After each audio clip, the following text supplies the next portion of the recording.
Hello, my friend. Today I will tell you another long-forgotten legend. Close your eyes and let the magic transport you to Middle-earth. Our journey begins. In the high and silent hours of the night, when the stars hung like silver lanterns over the lands of Gondor, there stood a city carved of stone and starlight.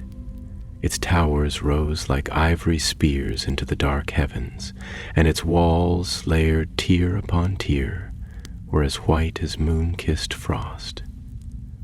This was Minas Tirith, the Tower of Guard, the heart of the kingdom of men in the west. But in this gentle hour, when most souls had long since found their rest, the city whispered, for even stone, given enough time, remembers. In a quiet chamber beneath the seventh tier, where ancient lamps flickered behind stained glass windows, a young man bent over a worn scroll. His name was Alcaron, a lore-keeper's apprentice with ink-stained hands and eyes that had seen more parchment than sunlight.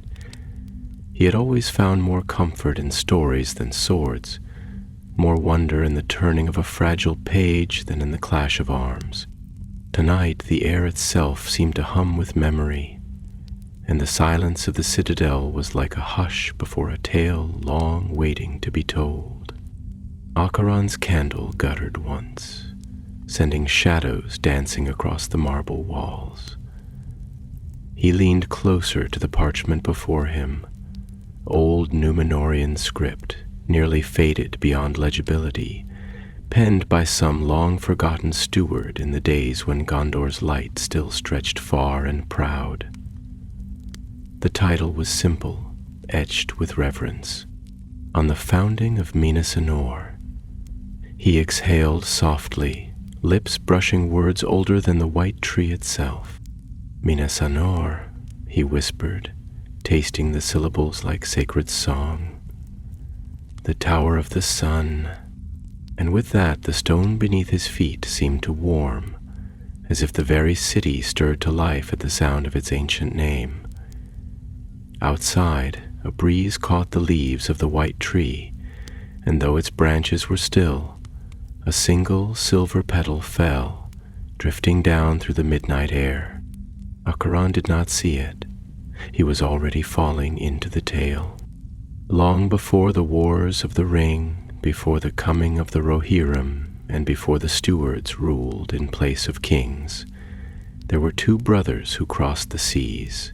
From the drowning of Númenor they fled, bearing with them the remnants of a dying star. Isildur and Anarion, sons of Elendil the Tall, who had stood with the faithful while the rest of their kind were swallowed by pride and wrath. From the broken crown of Númenor they carried hope, a seedling of the white tree, a few sacred relics, and the memory of what once had been. And it was in the land of Gondor, between the mountains of Shadow and the great river Anduin, that they made their realm. To the west they built Minas Anor, Tower of the Sun, where Anarion made his seat. To the east, across the river, they raised Minas Ithil, Tower of the Moon, where Isildur dwelled. Between them stood Osgiliath, their shared city, where the dome of stars gleamed like a second sky. In those early days, Minas Anor was not yet the fortress it would become. It was a place of beauty, its stone walls garlanded with green vines, its halls filled with laughter, music, and the golden light of day. High on the slope of Mindolluin it stood, facing the west, watching the sun rise with each new dawn, and in the court of its sapling of Nimloth, the white tree of Númenor. That was the beginning.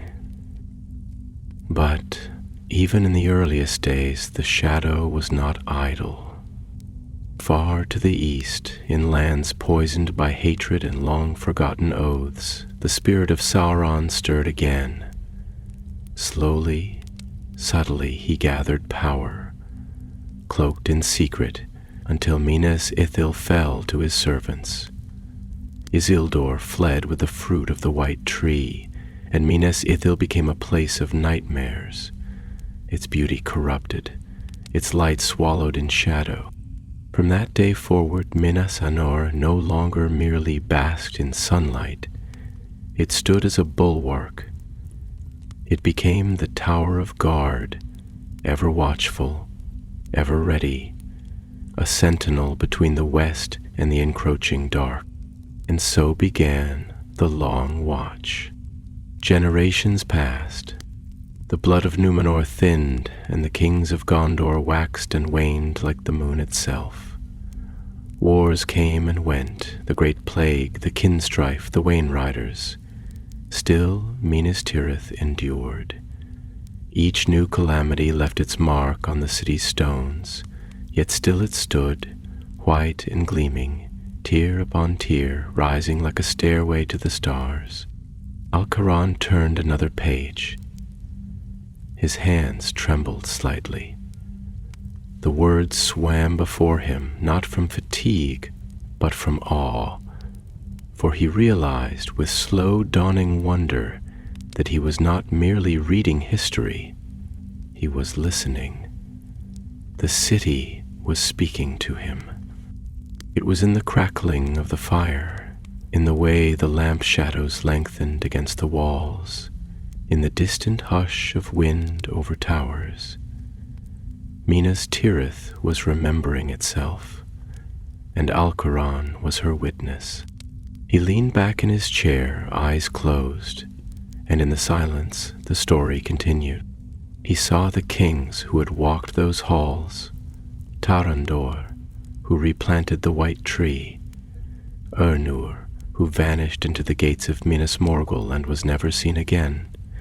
He saw the stewards rise, reluctant rulers bound by duty and oath, keeping the throne for a king who might never return.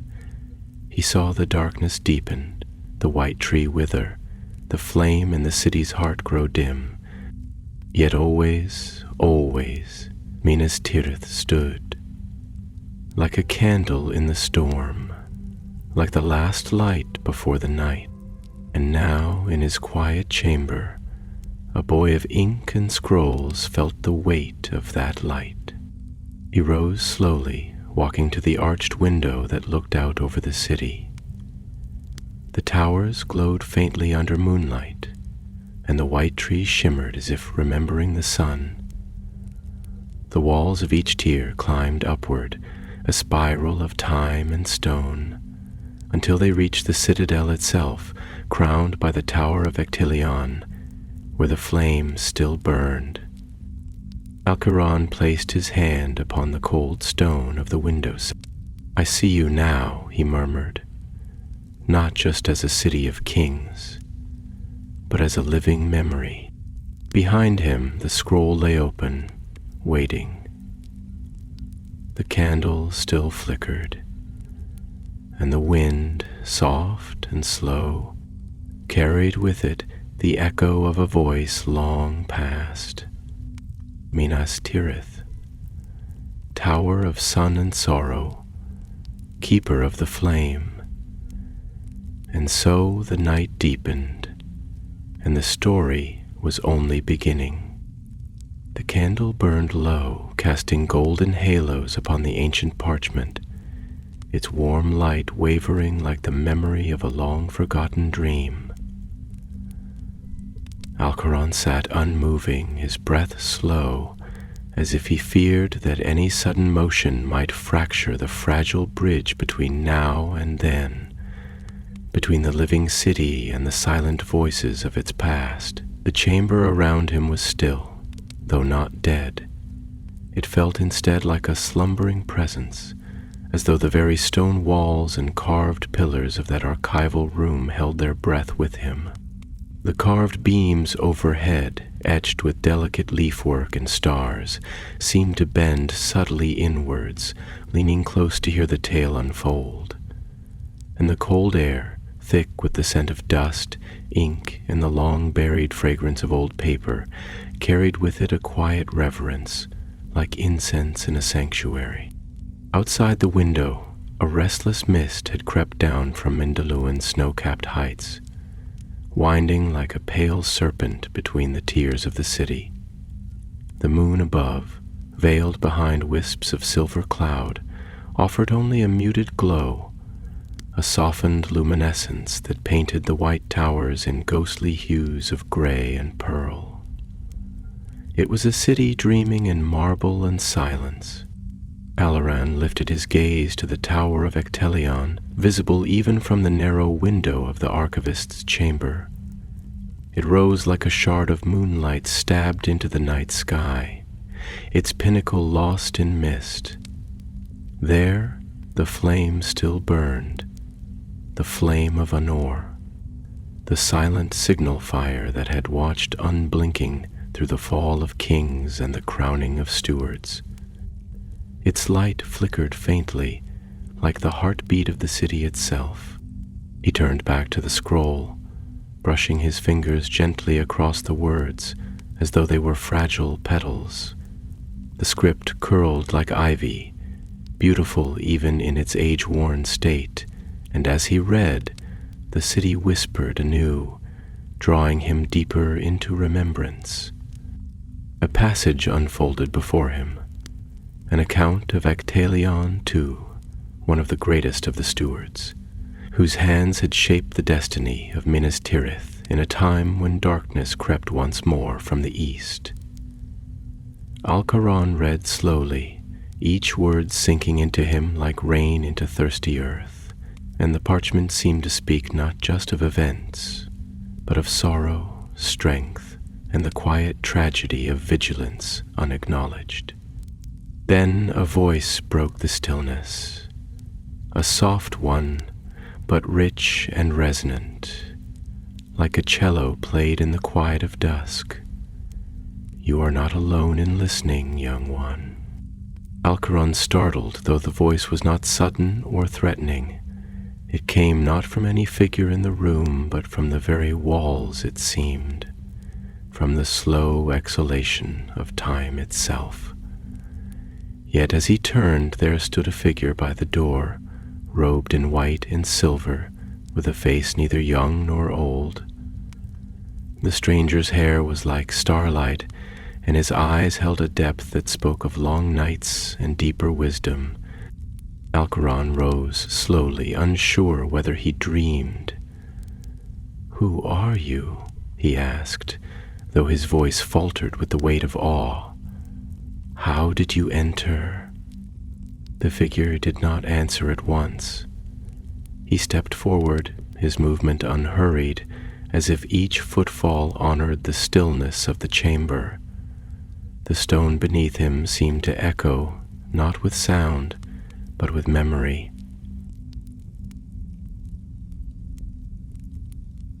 "I am one who remembers," the figure said at last, his gaze drifting to the open scroll.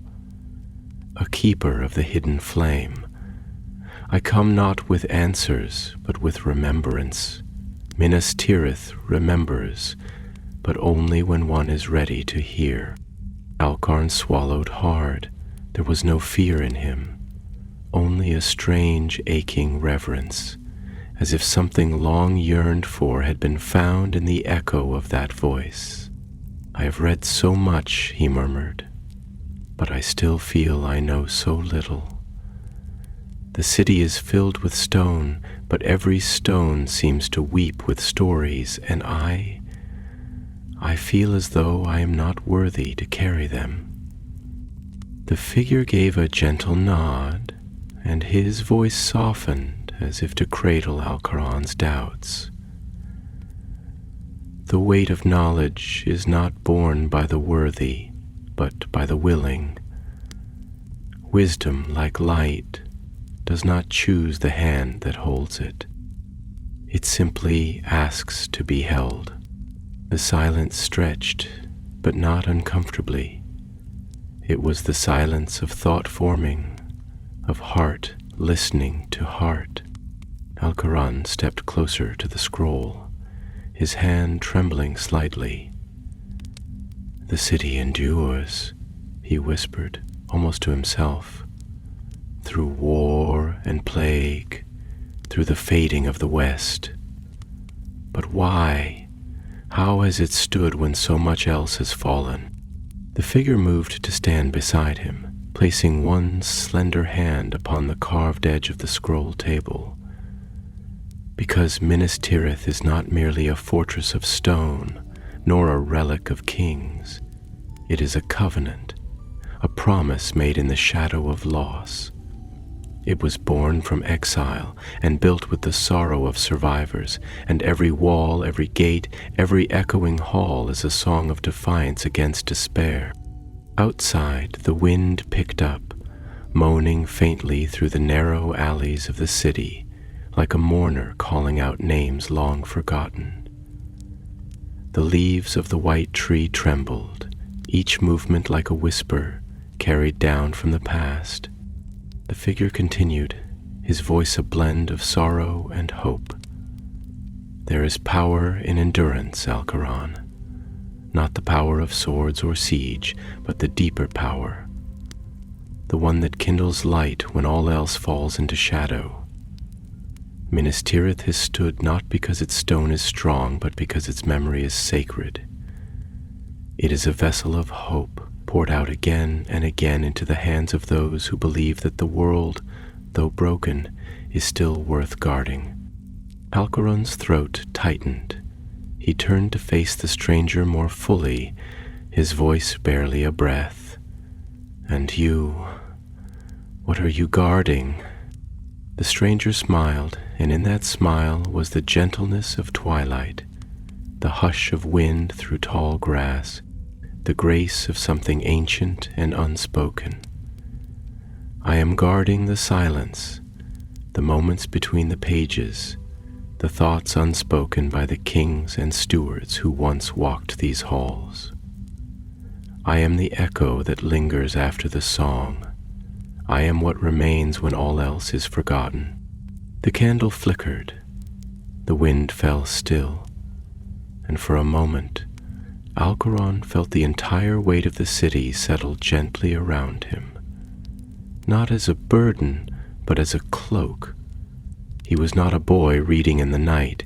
He was a vessel now, a lantern into which memory had poured its golden flame.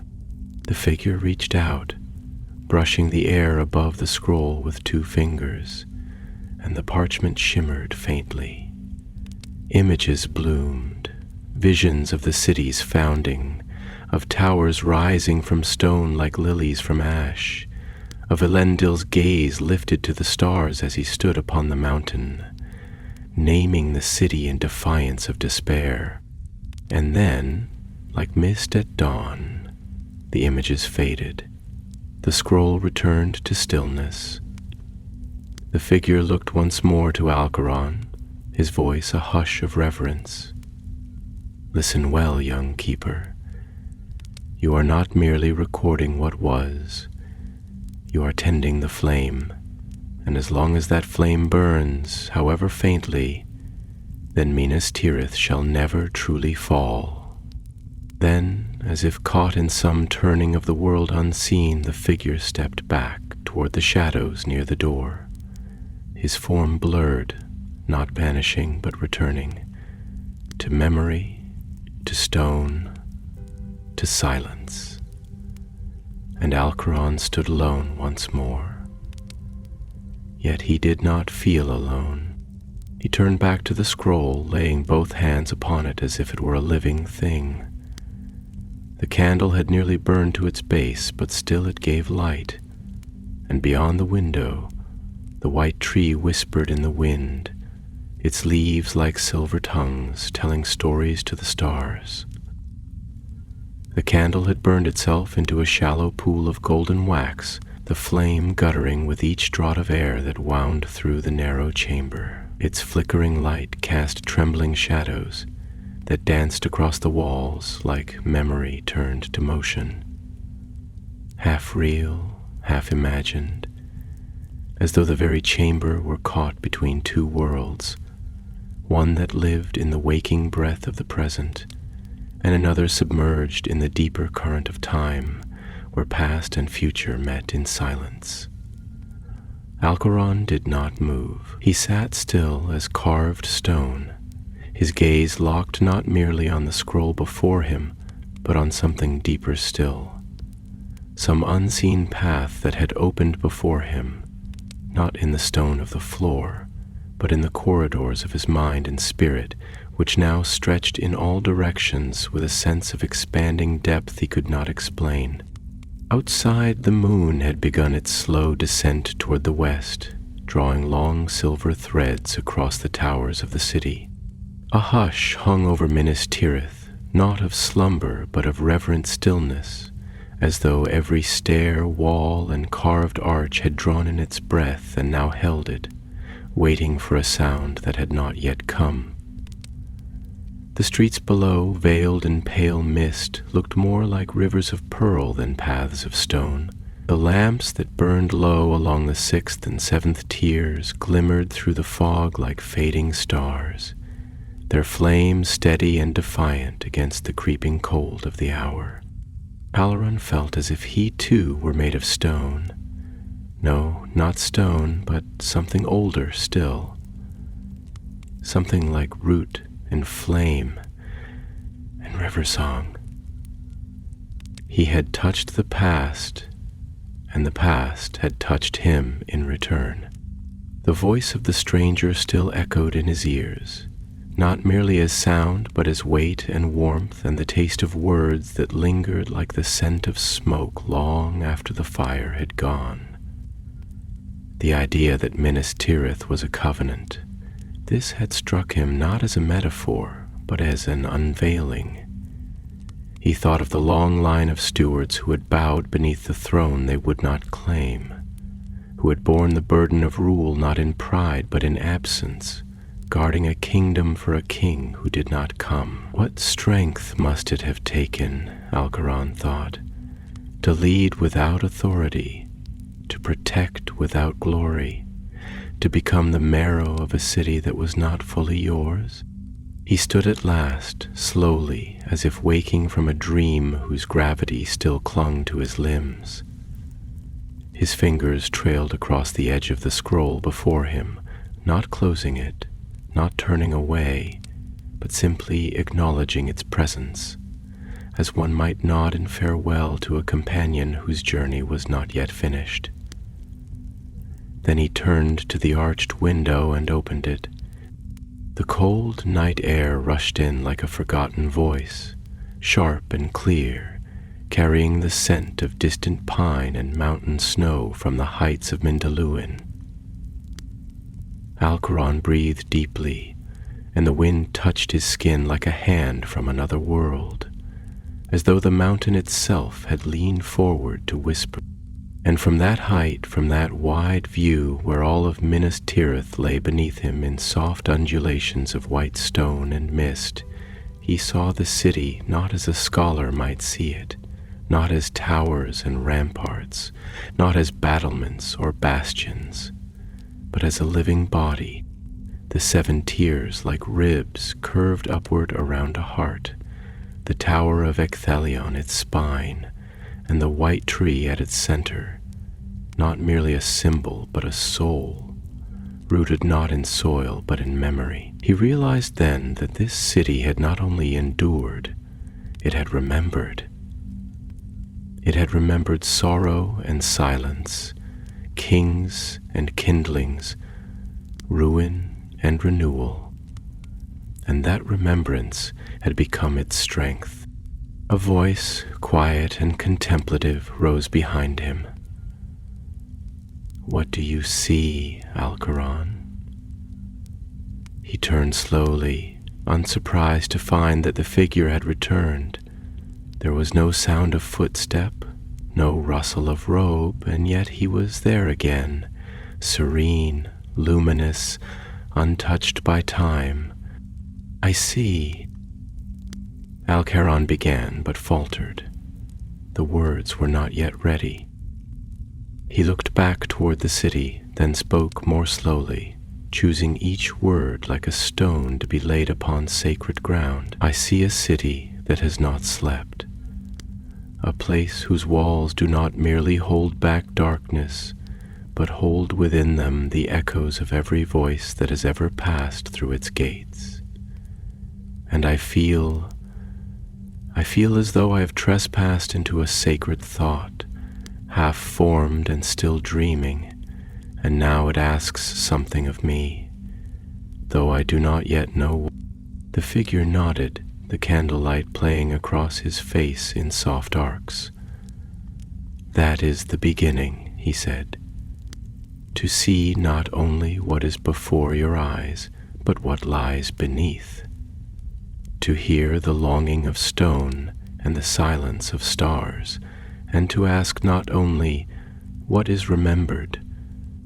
Alaron stepped back into the room, closing the window slowly, his hand lingering on the carved handle of blackened silver.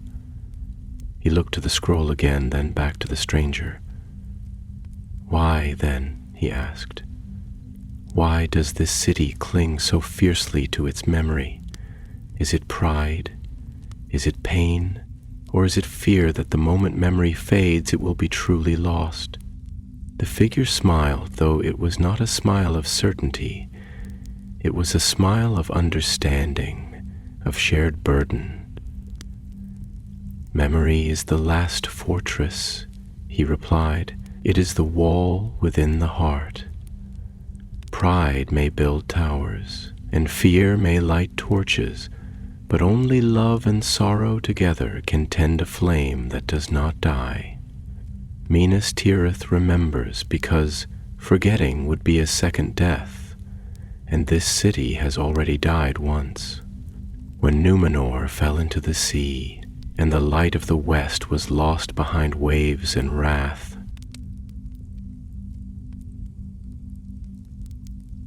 Alcaron sat again, slower this time, his movements thoughtful. But what of those who forget? What of the people in the lower tiers who pass each day beneath these towers and do not hear their echoes? Are they lost to the story, or are they part of it still, though unaware? The figure knelt across from him, hands resting on his knees, gaze level and warm. The story does not ask to be known, he said, only to be lived. The mason shaping stone for a stair, the baker who rises before dawn to feed the watchman, the mother who hums a lullaby beside a shuttered window. Each of them walks upon the song of the city. They carry the weight of what came before without needing to name it. Their lives are the music. Your task, young lore-keeper, is only to ensure the silence does not become too great, that there are still voices to answer the wind. Alcaron closed his eyes then, and for a moment the room fell into a hush so deep he could hear the slow exhalation of the mountains outside, the whisper of wind winding its way through the old stones of the citadel, and the faint creak of wood as the scroll before him settled slightly, as if shifting in its sleep. He spoke again, his voice lower now, as if addressing not the figure but the city itself. Then I will listen. I will walk these halls and listen, not only with ears but with heart. I will read not only the words, but the spaces between them. I will remember what others have lived. The figure's hand moved, and from his sleeve he drew forth a small object, no larger than a coin, fashioned of jet, black obsidian etched with silver runes. He set it gently on the table beside the scroll. This, he said, is not a key. It is a question, one you must ask when the silence becomes too deep, and you are unsure whether the flame still burns. It will guide you if you allow it. Alcaron touched the stone, and it was warm, not with fire, but with something older and deeper, as though it had lain near the heart of the city for many ages. He nodded, understanding instinctively that this was not merely a tool, but a burden. When he looked up again, the figure was gone. Only the scroll, the candle, and the city remained. And within his chest, Alcaron felt something stir. Not certainty, not knowledge, but a quiet courage. Like the first crack of light beneath a heavy door. Morning had not yet arrived, but the eastern sky had begun to soften, the blackness of night giving way to a dusky indigo that hinted at the slow approach of dawn. The light was still pale and uncertain, as if the sun itself hesitated behind the mountains, unsure whether it should rise upon a world still caught between remembrance and forgetting. Within the quiet sanctuary of the archivist's chamber, the shadows lingered as though reluctant to leave, their edges blurring into the stone columns and the soft drapery of velvet curtains that framed the high windows. The air was cold, cold in the way that precedes a mountain dawn, sharp enough to stir the breath, but not cruel. It smelled of paper, wax, and the faint trace of cedarwood smoke from a brazier in the hall beyond.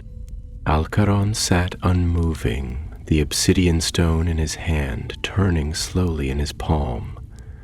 His fingers traced the runes that had been etched into it, silver lines that shimmered faintly, like starlight caught in a pool of still water. Though his body was weary, his thoughts were like wind unfurling over wide plains, unending, restless, filled with the trembling weight of new understanding. He had read many accounts of Minas Tirith's battles, its treaties, the lineage of stewards and kings, but never before had he felt the city's presence, not merely as history, but as something alive, something sentient and watching, not with eyes, but with silence. And silence, he now understood, was not absence. It was presence in its purest form, a kind of listening so deep that it became a way of holding the world. He rose slowly, walking with deliberate care through the corridor outside the archive, his steps softened by thick carpets of woven Númenórean design, geometric patterns of gold, sea green, and midnight blue, faded now with age, but still carrying the dignity of a culture that had crossed oceans of time. The hall was lined with statues of past rulers and stewards, some stern and majestic, others cast downward as if lost in memory. The faces carved from marble and granite seemed more than stone. They watched, not as judges, but as witnesses. Alcaron passed beneath their gaze like a leaf beneath the branches of an ancient tree. He came at last to the 6th tier, stepping out onto a wide terrace that overlooked the lower city. The cold air struck him like a tide, waking every nerve in his body, and he drew his cloak tighter around his shoulders. Below him the city was just beginning to stir. The first lights glimmered in windows, hearth smoke curling upward in thin ribbons that mingled with the mist. There were no voices yet, but the feeling of lives awakening was palpable, like the faint warmth beneath coals before the fire is kindled anew. Alcaron leaned against the balustrade, letting his eyes wander across the familiar stonework, the way the morning mist caught on the carved edges of the white parapets, the gentle sheen of dew clinging to the ivy that curled around the nearby columns. This city had been built not only for defense, but for beauty, for harmony between structure and sky, for the meeting of earth and memory. It was here, wrapped in silence and dawnlight, that he spoke aloud, not to anyone, but to the city itself. You carry so much, he whispered. So many footsteps echo through you.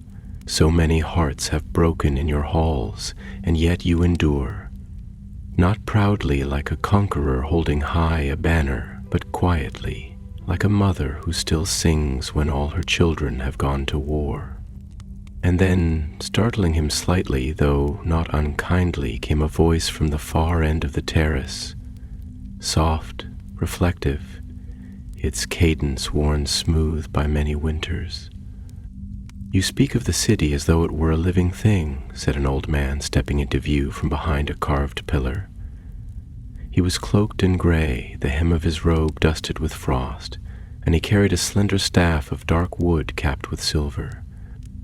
His beard, white and soft as lamb's wool, spilled down over his chest, and his eyes, though lined by age, held the depth of one who had seen both death and dawn, and come to love them both. Alcaron bowed his head slightly, not in submission, but in acknowledgement of one who clearly knew the city as he did. "Is it not alive?" he asked. "Not in flesh or breath, perhaps, but in memory, in spirit? Every stone here feels older than I am. Every stair feels like it remembers who walked it last." The old man smiled faintly, stepping to stand beside him, both of them gazing out over the tears. "Yes," he said softly, "you are not wrong. This city breathes in memory, but more than that, it waits. That is its greatest strength. Minas Tirith does not command the world, nor reach out to seize it. It waits, patiently, with the faith that what is lost might one day return. Not just kings or victories, but dignity, kindness, truth." He paused, then added more quietly, "Hope, too. Though hope, I think, is the hardest thing for stone to hold." Alcaron nodded, his eyes misting with emotion he did not fully understand. "I've felt it since I was a child," he said, "that the city watches, that it holds something sacred in trust, and that somehow, without ever being told, I was expected to help protect it. Not as a soldier with a sword, but as a listener." The old man looked at him, long and slow. "Then you have begun the work. That is the calling of every guardian of Minas Tirith. Not simply to shield it from blade and fire, but to shield its meaning from the erosion of time. Memory fades, but when memory fades, purpose fades too, and a city without purpose is only ruin." Alcaron breathed in, the cold air catching at his lungs like clear water after a long thirst. "But what if I forget?" he asked suddenly. "What if, years from now, I begin to think of these towers as merely buildings? What if the story begins to feel less real and more distant, like a myth I no longer feel in my bones?" The old man's eyes softened with deep understanding. "Then come back to this place. Stand again where you are standing now, and listen not for voices, but for silence. The silence will remind you. The stone will whisper if you have ears to hear.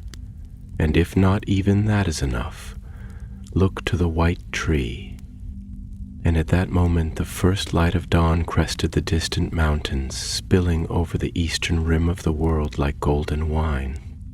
It poured slowly down the stone of the citadel, catching in the carvings of winged crowns and sacred emblems, washing the walls in hues of ivory and flame. It touched the white tree first, gilding its silver leaves until they shone like stars made tangible. The mist rose like breath from the warm earth, and the city at last exhaled. Alcaron and the old man stood in silence, not because they lacked words, but because words would only lessen the moment. The sun had risen, and Minas Tirith had remembered itself again. The golden hush of morning settled across the towers and archways of Minas Tirith like a blessing from the west, delicate as the hush that follows a lullaby. Each stone, bathed in the first warmth of the sun, seemed to breathe in light, exhaling mist and silence in return. The city no longer whispered, it sang, though softly, reverently, as though aware that the great dome of heaven overhead still held stars, dimming reluctantly in the distance. The light bled down into the layers of the white city's many levels, flowing like a river from the crown of the citadel to the low-walled gardens and quiet homes nestled along the fifth tier, where waking bells had not yet been rung. Even the city's birds, perched quietly upon the eaves and colonnades, seemed held in a kind of reverent suspension, as though they too were listening, waiting for something ancient to speak again in the stillness. Alcaron stood for a long while beside the old man, though they said nothing for many heartbeats. Sometimes silence between two people who understand the weight of the world speaks more clearly than words. For in such silence the soul communes not with language, but with memory and meaning. And the longer Alcaron stood within the golden threshold of dawn, the more he felt his thoughts expanding, no longer bound to the tight corridors of scholarly curiosity, but stretching outward, tracing the line of the mountains to the east, and then bending, like the course of the Anduin itself, back into the marrow of his own being. Eventually his voice came, not loud, but weighted and shaped with the careful deliberation of someone who knows that words, once spoken, cannot be called back. "There is a grief in this city," he said slowly, "that never ends." The old man did not look surprised. He did not interrupt. Instead, he turned his eyes toward the white tree below, its branches reaching skyward like the silent pleas of an ancient prayer. Alcaron continued, his voice deepening though it trembled. "It is not the grief of a fresh wound, nor even of loss alone. It is a deeper grief, like a song with no final verse, like waiting for a voice that never answers. It is the grief of something unfinished, something sacred that was left undone. The kings are gone, the stars have dimmed, and yet the people go on. They go on with dignity, yes, and with strength, but also with this ache, this sorrow beneath the strength. And I wonder, does the city carry that grief to remind them, or to keep it from being forgotten?" The old man let out a slow breath, his beard catching the sunlight, and when he spoke, it was as though he were placing each word like a stone upon a tomb. "There are cities that are born of joy," he said, "and there are cities born of conquest. But Minas Tirith was born of exile. It rose not from triumph, but from the ashes of something greater, Numenor, the lost star of the west. And because it was born from ruin, it has always understood the fragility of light, the quiet strength of enduring." He paused then and turned, his eyes fixing Alcaron with a gaze that seemed both fatherly and unflinchingly wise. "What you call grief is indeed present, but it is not grief alone. It is memory in its most sacred form. It is remembrance without bitterness. To remember something beautiful that was lost and yet to carry on, that is not a weakness, but a kind of nobility that no crown can bestow." Alcaron felt the truth of the words land gently upon his spirit, like leaves falling in autumn, not with thunder, but with inevitability. He looked down at the lower tiers of the city, at the winding streets and quiet courtyards where bakers would soon stoke their fires and children would chase one another with the carelessness only youth could afford, and he thought of those who had walked those same paths in the Second Age, when the towers of Numenor still gleamed across the sea, and how those footsteps, though long erased, still echoed here. He turned to the old man again, asking, "Do you think the kings will return?" There was no mockery in his voice, no doubt, only a longing that reached back into the marrow of Middle-earth itself. The old man's eyes softened, and he smiled, not with certainty, but with a kind of solemn grace. "The return of kings," he said, "is not a matter of blood or of right. It is a matter of worth. When the world is ready to be ruled by wisdom, not fear, and when the people are ready to follow a hand that does not grasp, then perhaps the king will rise. But perhaps more importantly, even if he does not, the city will endure, for the strength of Minas Tirith does not lie in thrones. It lies in the hearts of those who remember." Alcaran lowered his eyes then, not in shame, but in reflection.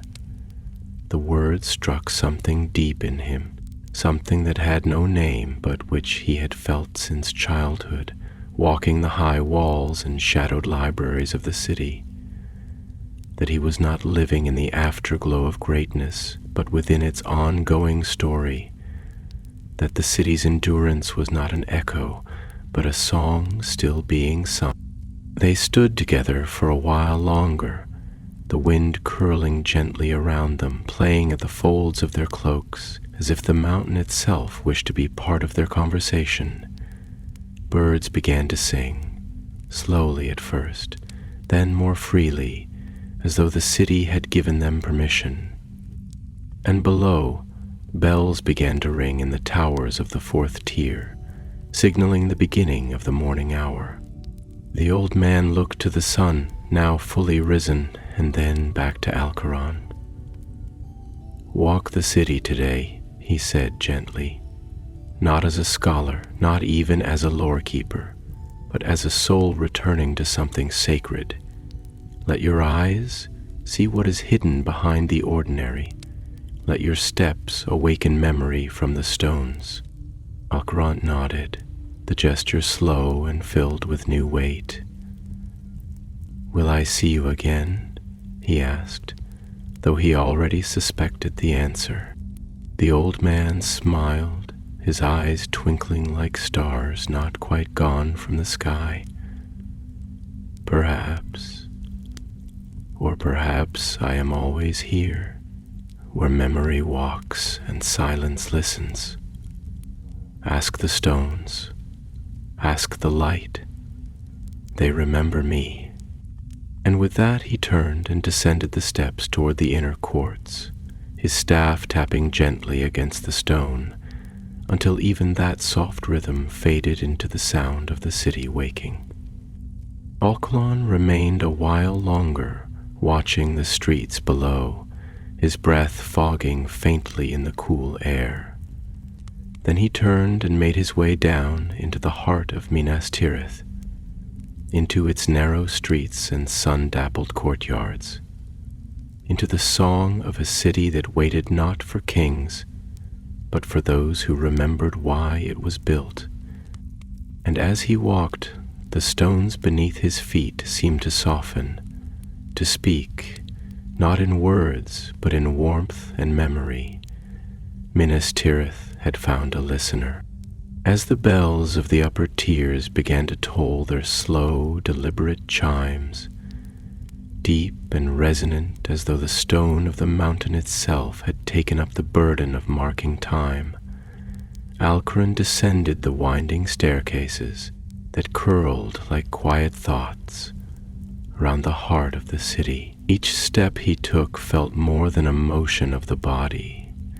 It was a movement inward, as if he were passing not merely through space, but through layers of the city's memory, descending not into shadow, but into the rich, earthy tapestry of lives lived, dreams dreamt, and sacrifices quietly made. The morning sun filtered in slantwise from high parapets and arching colonnades, casting narrow beams of gold across the silver-veined marble, and where that light fell, dust rose gently into the air, suspended as if the city itself were exhaling sighs of recollection.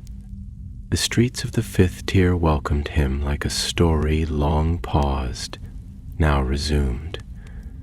The stone underfoot was worn smooth by generations of footsteps, soldiers with steel-shod boots, merchants with sandaled feet, children chasing the shadows of sparrows. Alcaron could feel it beneath his own tread, that soft, almost imperceptible yielding that told him this ground had borne the weight of time without breaking, had absorbed not just the weight of bodies, but of moments, hurried footsteps during wartime, the slow shuffling of mourners, the quick, nervous paces of those in love. He paused beside a fountain where water trickled down a basin carved in the likeness of Telperion, the silver tree of legend, its roots twining with stylized waves that evoked the memory of Numenor's lost shores. The water caught the sunlight and scattered it like shards of memory, the drops falling with a music that was neither cheerful nor sorrowful but contemplative, like the murmuring of a friend recounting dreams too fragile to be spoken plainly. Nearby, an old woman was laying out cloths upon a market stall, folding them with slow, practiced hands. Her eyes, shadowed beneath a heavy hood, lifted for a moment to meet Alcaron's, and something passed between them. Some unspoken recognition, not of name or face, but of intent. He nodded to her, and she returned the gesture, then turned back to her quiet work. It was a small thing, but in it Alcaron felt the echo of what the old man had said, that to walk the city as a soul returning to something sacred was to awaken the sacred in others too. He continued on, deeper into the heart of the tier, where the houses pressed more closely together, their ivy-draped balconies and shuttered windows like eyes both watchful and weary.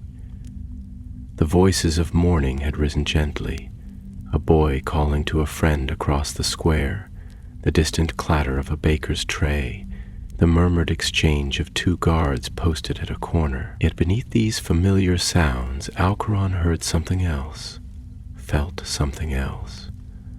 The rhythm of a city that did not speak in urgency but in patience, a city that carried its wisdom not in monuments or grand proclamations, but in the careful curve of each doorway, the angle of each stair, the way light and wind were guided through streets shaped by centuries of thought and tenderness. He passed beneath an arched bridge that connected two stone terraces and found himself before a narrow alcove nestled between two towers. Here stood a bench carved of white granite, flanked by two cypress trees whose dark leaves rustled softly in the mountain breeze, and upon the bench, to his quiet surprise, sat a figure he recognized, the archivist Moraniel, robed in the deep green of the city's lorekeepers, her silver hair bound in a loose braid, her hands folded neatly in her lap. Her gaze was distant, fixed upon the rooftops below, as if they were a poem she had once read and only half remembered. Alcaron approached with respectful quiet, unsure if he should speak, but before he could decide, she turned to him and offered a small, serene smile. "I thought you might come this way," she said, her voice low and textured like silk woven through with threads of ash and gold. "There is a kind of gravity in the stones of this place. They draw those who are ready to listen."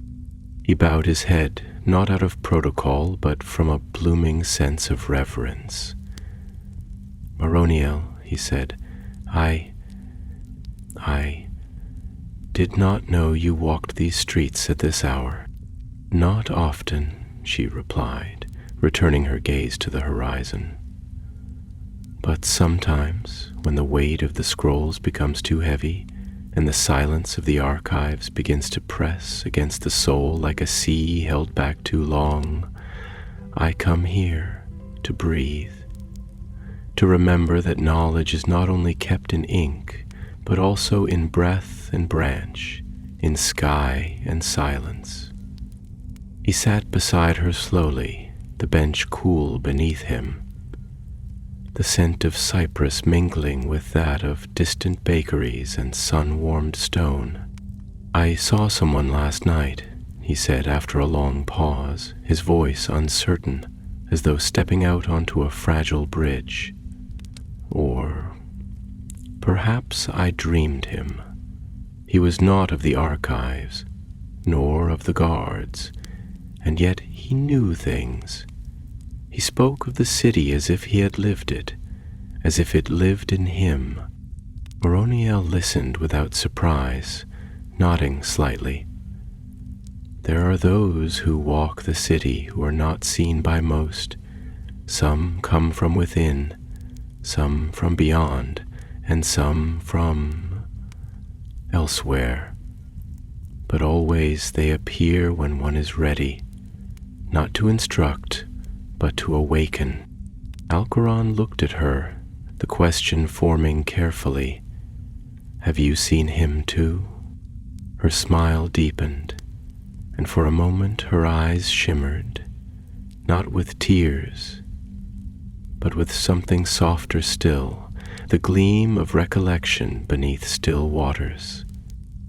"I have seen many things," she said, "and among them, yes, I have met the one who walks between stories. He comes when the city itself decides the time is right. For Minas Tirith is not merely stone and city. It is a threshold, a meeting place between what has been and what may yet be, and those who listen deeply enough become bridges between the two." They sat in silence then, as a breeze stirred the cypress branches, sending a few small leaves spiraling downward in a slow, deliberate dance. Maroniel watched them with a thoughtful expression, then continued, "You ask if he was real, but Alcuron? Is memory not real? Is love not real, though it cannot be measured in weight or height? Is grief not real, even when it leaves behind no scar the eye can see? We live in a world where the truest things often have no form, and Minas Tirith, this city you are learning to love, is built not just of stone and rule, but of such things: memory, hope, silence, endurance." Aaron felt those words sink into him like seeds falling upon fertile ground. He nodded, the motion slow and full of breath. "Then I will keep listening," he said, "even when no one is speaking, even when the streets are quiet and the towers seem empty. I will listen as one who waits for the first drop of rain to fall after a long drought, not because he demands it, but because he trusts it will come." Maroniel smiled, and there was something eternal in that smile. She placed a hand on his shoulder, light as a falling petal. "Then the city has chosen well. Walk its paths today not with questions, but with openness. Let the city teach you in its own time. Let it be your teacher, your story, your prayer." And as Alcuron rose once more and stepped out into the golden light, the wind curled around him, not with chill, but with comfort, as though the city itself had drawn him into its ancient embrace and whispered, "I remember. Walk with me." The sun had risen fully now, but not with the harsh glare of summer or the searing brightness that strips shadow from stone. Rather, it bathed the city in a golden hush, soft and slow, as though it too were reluctant to disturb the delicate stillness that lingered in the bones of the white city. The light touched every surface with reverence, the archways carved by forgotten masons, the silent towers that had withstood storms both of nature and of war, the pale banners that hung from balcony and lintel, their fabric swaying gently as if in silent remembrance. Even the cobblestones, smoothed by countless feet, seemed to glow faintly beneath the morning light, as though the memory of so many footsteps had kindled a warmth within the stone itself, subtle but enduring. Alcaron walked these streets as one newly born into an old world, not hurriedly, not with the anxious pace of one seeking something, but with the measured tread of someone listening with his whole being. He let the city speak to him not through its voices alone, but through the way ivy curled over window ledges, the way the light broke into prisms as it passed through colored glass set high into ancient chapels, the way a breeze stirred the dust in alleyways that held no names and yet had known more stories than any tome. Each sight, each smell, each sound felt like the turning of a page, slow, deliberate, sacred. And as he moved deeper into the lower tiers, where the city's grandeur gave way to simpler forms, the homes of smiths and weavers, the stone stoops where elders sat watching the sun warm the day into life, Alcaron felt his thoughts begin to stretch inwards once more. For if the citadel was the mind of Minas Tirith, then surely these streets were its heart. And a heart, no matter how aged or burdened, does not beat for itself alone. It beats for others, for the lifeblood that moves unseen through all things. He found himself beside a small square tucked between two adjoining walls, where a tree, old, gnarled, and silver-leaved, grew in the center. Around it children played, their laughter light and untroubled, echoing off the stone with the clarity of bells in the wind.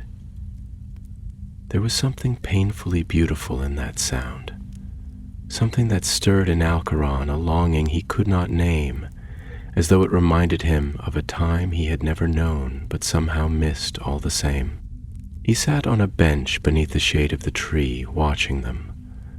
A boy with a wooden sword, a girl with a wreath of morning flowers in her hair, and felt a tightness in his chest, not from sorrow, but from something more difficult to name, the aching sweetness of life continuing, of innocence sustained despite all that the city had endured. And it was in this moment, as he sat in stillness and reflection, that an old man approached. Not the robed figure from the citadel, but another, clad in the plain brown garments of a potter or tradesman, his hands dusted with fine clay, his face lined with the patient wisdom of someone who had worked with earth and fire for many long years. He sat beside Alcaron without a word, letting silence settle between them like a shared blanket, warm and familiar. They watched the children play for some time before the old man spoke, his voice as soft as the creaking of an old wheelbarrow and as steady as the turning of the world. "Beautiful, isn't it?" he said. "How they laugh without knowing why it matters. How they run as though the stones beneath them have never been stained with blood." Alcaron nodded slowly. "It's as though the city lets them forget." The man smiled, not sadly but knowingly. "Or perhaps," he said, "the city remembers for them. That's what we do for those we love, isn't it? We carry what would be too heavy for them.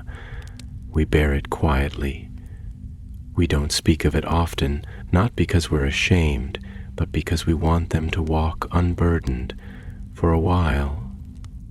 Alcaron turned to him then, studying the weathered face, the eyes that had seen more winters than most, and asked, "Do you believe the city feels? Not just remembers, but feels, as if it were more than stone, more than mortar?" The old man chuckled gently, folding his hands upon his lap. "Of course I do," he said, without hesitation. "You think a place like this could stand so long without a soul? You think a wall can hold for 1,000 years without a will behind it? No, lad. Minas Tirith isn't just built, it's born. Born of grief, yes, but also of love.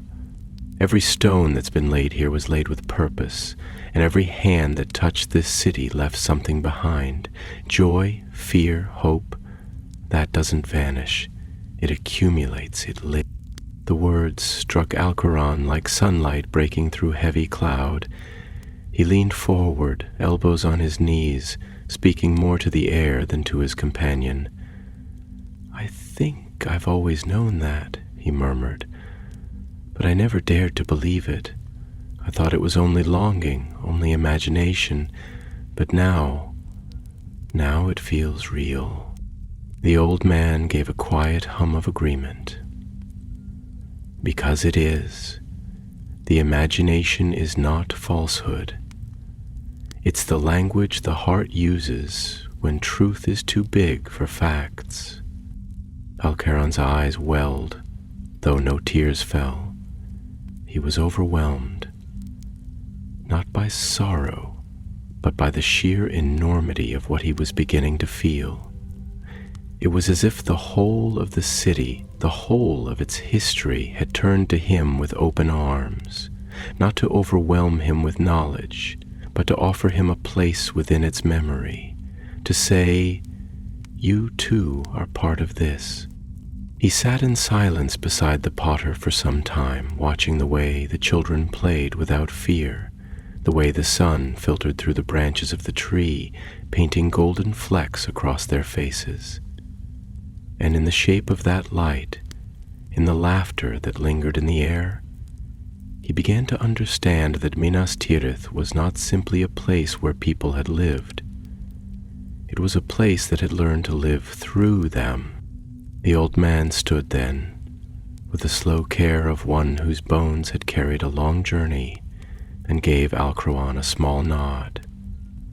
"The day grows old," he said, "and the city, she waits for those who walk slowly enough to hear her breathing." Alcaron rose too, and bowed, not in ceremony, but in deep, genuine respect. "Thank you," he said, his voice thick with meaning. The old man simply smiled and walked on, leaving behind only the echo of his footsteps and the scent of clay. And as Alcaron stood alone once more in the quiet court, with sunlight bathing the stones in amber, he felt the city draw a little closer around him, its breath in the wind, its memory in the warmth, its quiet, watching love in the laughter of children, and the silence of old men. Minas Tirith was no longer a place to him. It was a living memory, and he, at last, was part of its dreaming. Evening descended upon Minas Tirith like a sigh long held and finally exhaled, stretching its soft violet wings across the city's terraces and towers with the delicate patience of a master painter, layering the canvas of the world in twilight hues. The white stone walls, once brilliant under the clear blaze of day, now glowed with a more subdued splendor, muted silver touched by amber, like the fading of starlight remembered only by the most ancient of trees.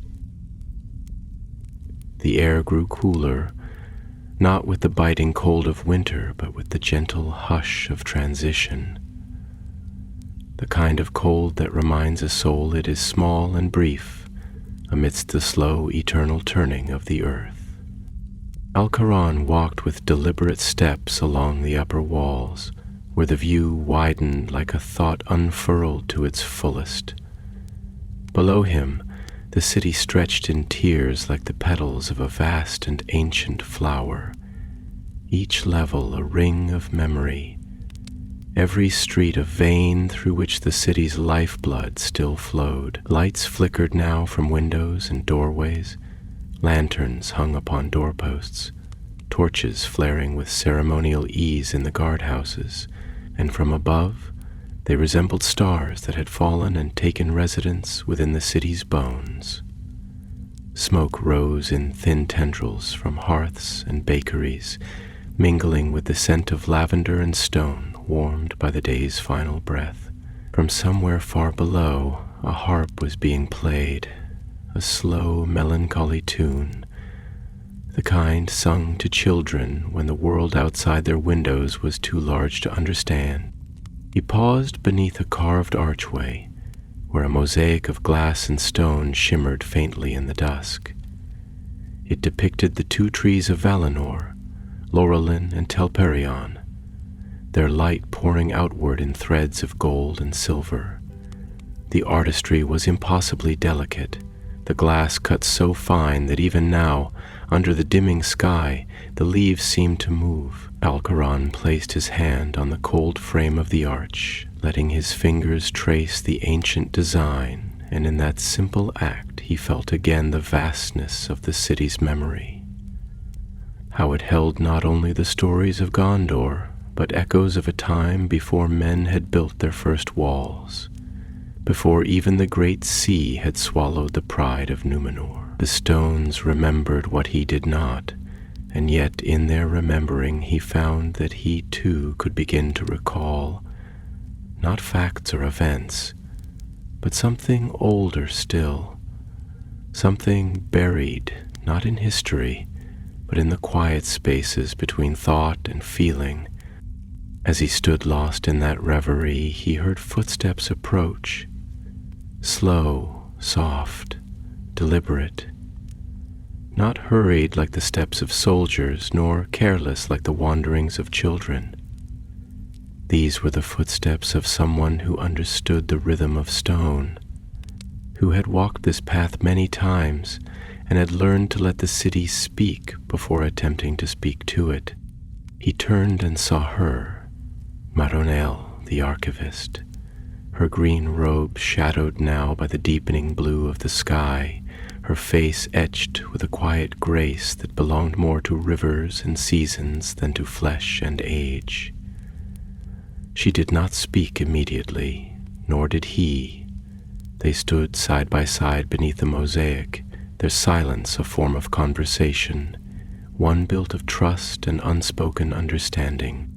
When she did speak, her voice was like wind through reeds, soft but filled with movement.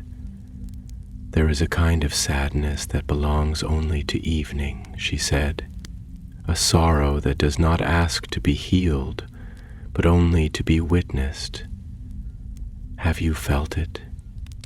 Al-Quran nodded slowly, his eyes fixed on the distant curve of the horizon, where the sun had already vanished and the first stars now pierced the sky like pinpricks in a deep indigo veil. "Yes," he said, his voice thick with emotion he had not known how to name until now. "It's not a grief born of pain, but of beauty too great to hold. It feels like standing at the edge of a song that will never be sung again, and knowing that you were lucky just to have heard its first note." Maroniel turned to him, and her eyes glimmered not with tears, but with a kind of brightness that came only from those who had wept deeply and then lived on. "That is the grief of Minas Tirith," she said, "and also its joy. For this city is not only the sum of its sorrows, nor the monument to its kings. It is the echo of what might have been, and the quiet hope that something of that dream still endures. That hope lives in you now. They stood in silence once more, listening as the city shifted beneath them, the creak of timbers, the soft clang of a gate being drawn shut, the murmur of voices from a tavern in the fourth tier. All around them, the city prepared for night, not with fear, but with trust. It trusted in its stones, its watchers, its history. It trusted in the simple acts of lighting a lantern, of drawing a curtain, of whispering a blessing over a sleeping child. "I've begun to wonder," Alcaron said after a long pause, "whether memory is not a thing we carry, but a place we return to. A place that calls to us when the world grows too loud. And perhaps that is what this city truly is. Not a fortress, not even a home, but a memory large enough for all of us to rest in." Maroniel's smile deepened, and her voice took on a note of reverence. "You are beginning to see the truth, not in the scrolls, but in the wind and stone. Minas Tirith is a city, yes, but it is also a question posed by the past to the present. Will you remember? Will you listen? Will you carry the silence forward, even when the world forgets?" Alcaron lowered his gaze, not in shame, but in humility. "And if I say yes, what then?" She looked up at the stars, and her reply came like a blessing carried on the last warmth of the day. "Then the city will speak to you in dreams. Then the wind will carry voices you thought lost. Then you will find that memory, once welcomed, never truly leaves.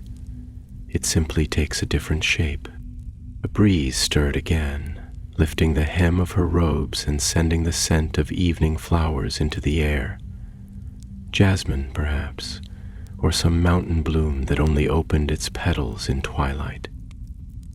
The moon had risen now, pale and full, casting its soft silver glow over the rooftops and terraces, turning even the worn stones to things of beauty.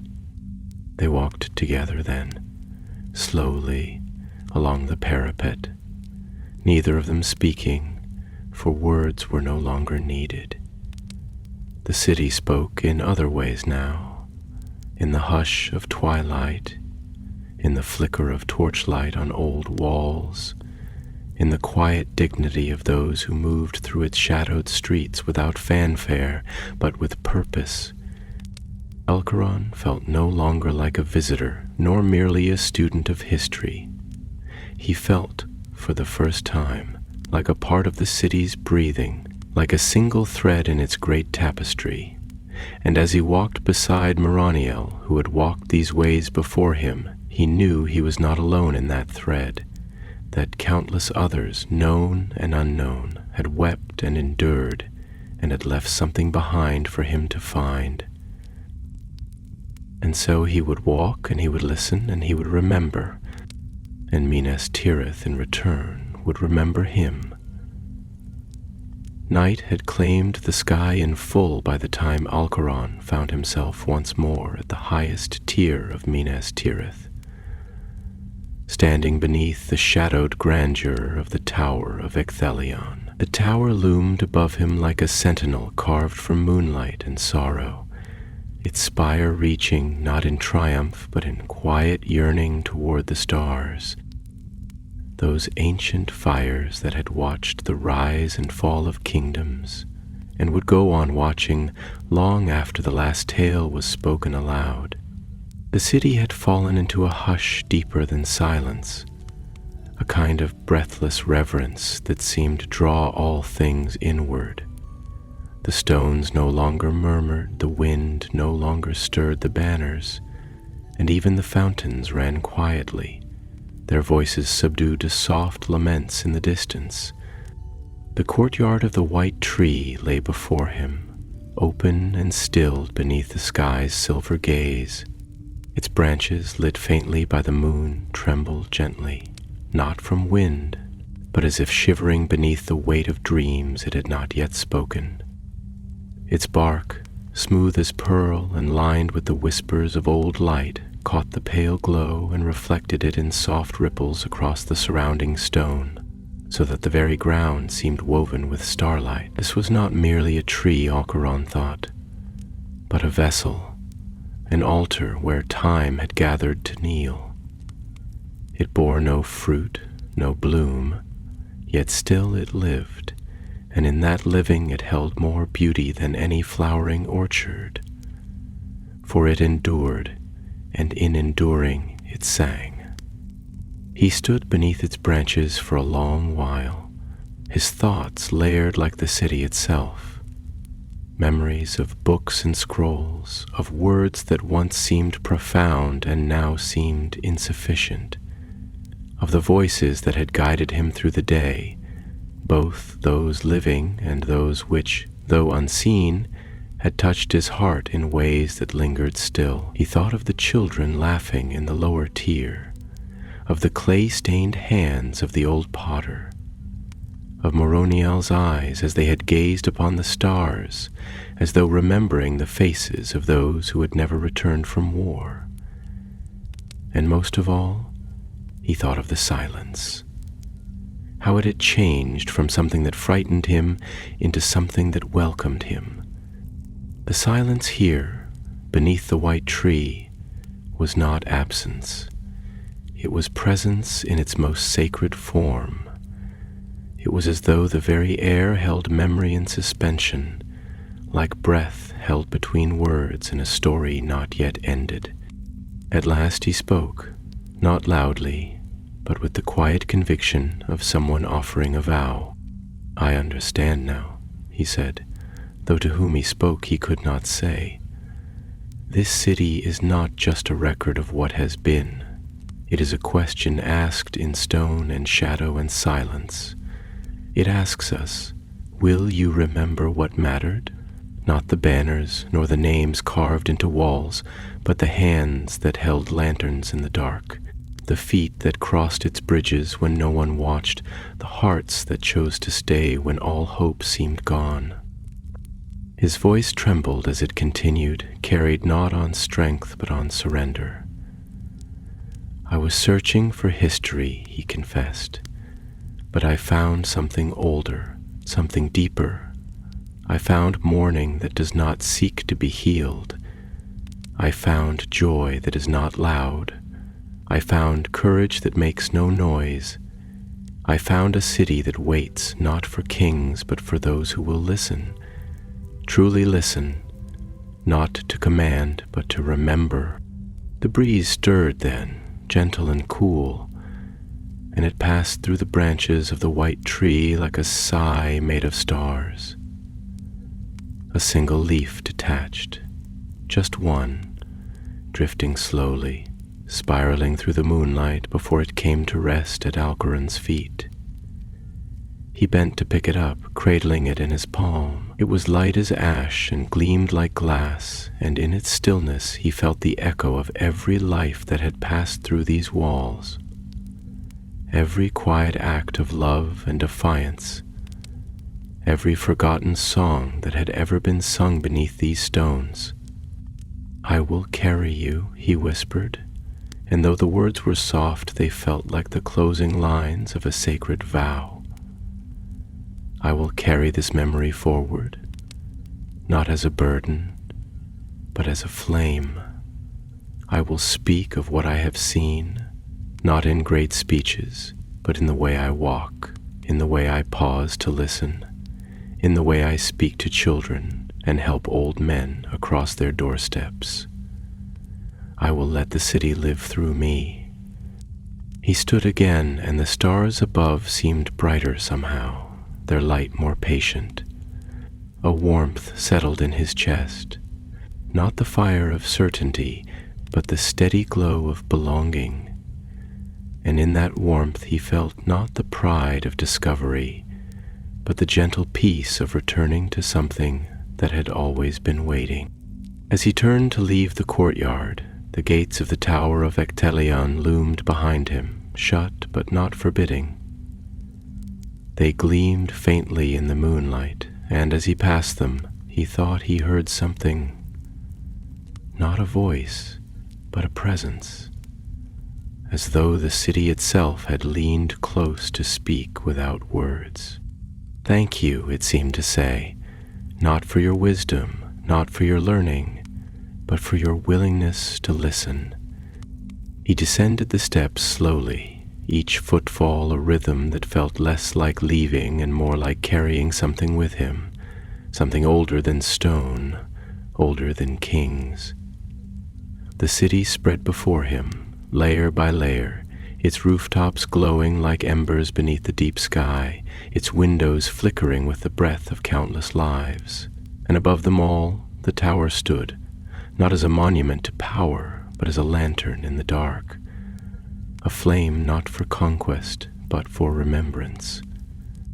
And Alcaron walked on, not as a stranger, not as a scholar, but as a thread in the tapestry, a note in the song, a page in the living history of Minas Tirith.